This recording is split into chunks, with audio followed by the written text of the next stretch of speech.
स्वागत है दोस्तों आपका हमारे चैनल कहानी वाला पर। आज हम आपके लिए फिर से एक नई कहानी लाए हैं। तो आज जो हम कहानी लाए हैं वो हमारे भारत के इतिहास की ही है, जिनके बारे में बहुत कम ही लोग जानते हैं। और मुझे भी कुछ समय पहले ही पता चला था और उसी समय से कोशिश कर रहा था, तो चैनल बनाया हूँ और उनके बारे में ये कहानी आज आपके सामने लेकर आया हूँ। तो उम्मीद है दोस्तों आपको ये कहानी अच्छी लगेगी, और अच्छी लगेगी तो एक प्यारा सा कमेंट और लाइक ज़रूर कर दीजिएगा। बढ़ते हैं आगे कहानी की ओर। तो दोस्तों आज हम बात करेंगे मैना कुमारी जी की, नाना साहब की वो बहादुर बेटी जिसने 13 साल की उम्र में देश के लिए अपनी जान कुर्बान कर दी थी। देश की आज़ादी के लिए कई क्रांतिकारियों ने बलिदान दिया। इस दौरान हर क्रांतिकारी अपने अपने तरीक़ों से देश को आज़ाद कराना चाहता था। इन्हीं में से एक क्रांतिकारी नाना साहब पेशवा द्वितीय वो भी थे। वो सन 1857 के प्रथम भारतीय स्वतंत्रता संग्राम के प्रमुख शिल्पकार थे। इस दौरान नाना साहब ने कानपुर में अंग्रेज़ों के विरुद्ध स्वतंत्रता संग्राम का नेतृत्व किया था। सन 1857 के स्वाधीनता संग्राम के प्रारंभ में भारतीय क्रांतिकारियों ने जीत हासिल कर ली थी, लेकिन कुछ ही समय बाद अंग्रेज़ों का पलड़ा फिर से भारी होने लगा। इस दौरान भारतीय सेनानियों का नेतृत्व नाना साहब पेशवा कर रहे थे।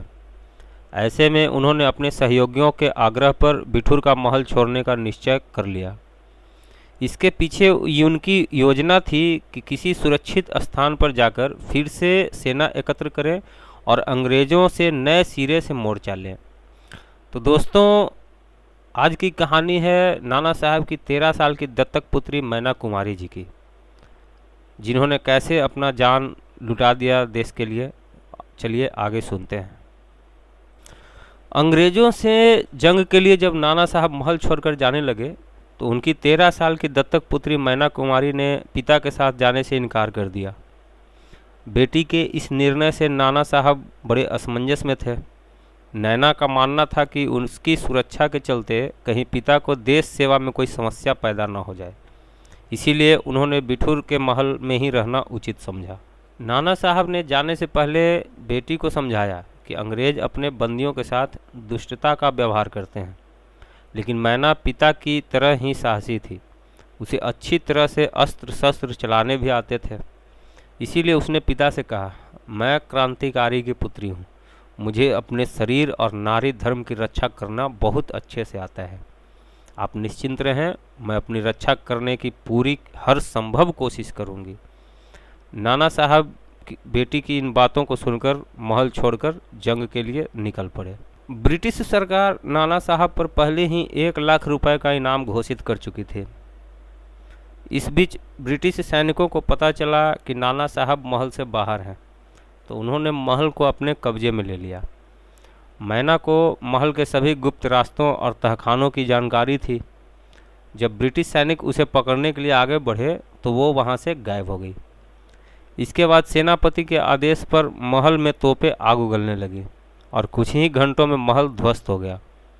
सेनापति को लगा मैना भी महल में दबकर मर गई होगी, इसीलिए वो वापस लौट आया, लेकिन मैना उस समय तक जीवित थी। मैना कुमारी देर रात जब अपने गुप्त ठिकाने से बाहर आकर ये विचार करने लगी कि उसे अब क्या करना चाहिए। उसे मालूम ही नहीं था कि महल ध्वस्त होने के बाद भी कुछ सैनिक वहां तैनात हैं। ऐसे में 2 सैनिकों ने उसे पकड़कर जनरल आउट्रम के सामने प्रस्तुत कर दिया। इस दौरान जनरल आउट्रम को लगा नाना साहब पर 1 लाख रुपए का इनाम घोषित है, ऐसे में अगर वो उन्हें पकड़कर आंदोलन को पूरी तरह कुचल दे तो ब्रिटिश हुक्मरानों से उसे शाबाशी मिलेगी। इसलिए उसने मैना कुमारी को छोटी बच्ची समझ पहले तो प्यार से पूछा, समझाया, लेकिन मैना चुप रही। ये देखकर उसे जिंदा जला देने की धमकी भी दी गई, पर मैना इससे भी विचलित नहीं हुई। मैना कुमारी की इस जिद से आग बबूला आउट्रम ने पहले उसे एक पेड़ से बांध दिया, फिर उससे नाना साहब के बारे में और क्रांति की गुप्त जानकारी जाननी चाहिए, लेकिन मैना ने जरा भी मुंह नहीं खोला। इस दौरान उसने आउट्रम को साफ साफ कह दिया कि वो एक क्रांतिकारी की बेटी है, मृत्यु से नहीं डरती।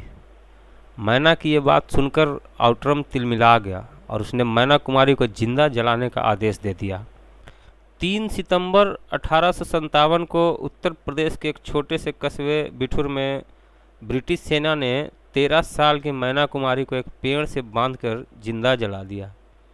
मैना कुमारी बिना प्रतिरोध के आग में जल गई ताकि क्रांति की मशाल कभी भी न बुझे। इस महान बाल वीरांगना को हमारा सत सत नमन है दोस्तों, क्योंकि इस प्रकार की बहादुरी हर किसी में संभव नहीं है। ऐसे ही और भी कई महान योद्धाएं हैं हमारे भारत को स्वतंत्र करवाने में और अपना बलिदान देने में। उन सभी वीरांगनाओं को हमारा सत सत नमन है।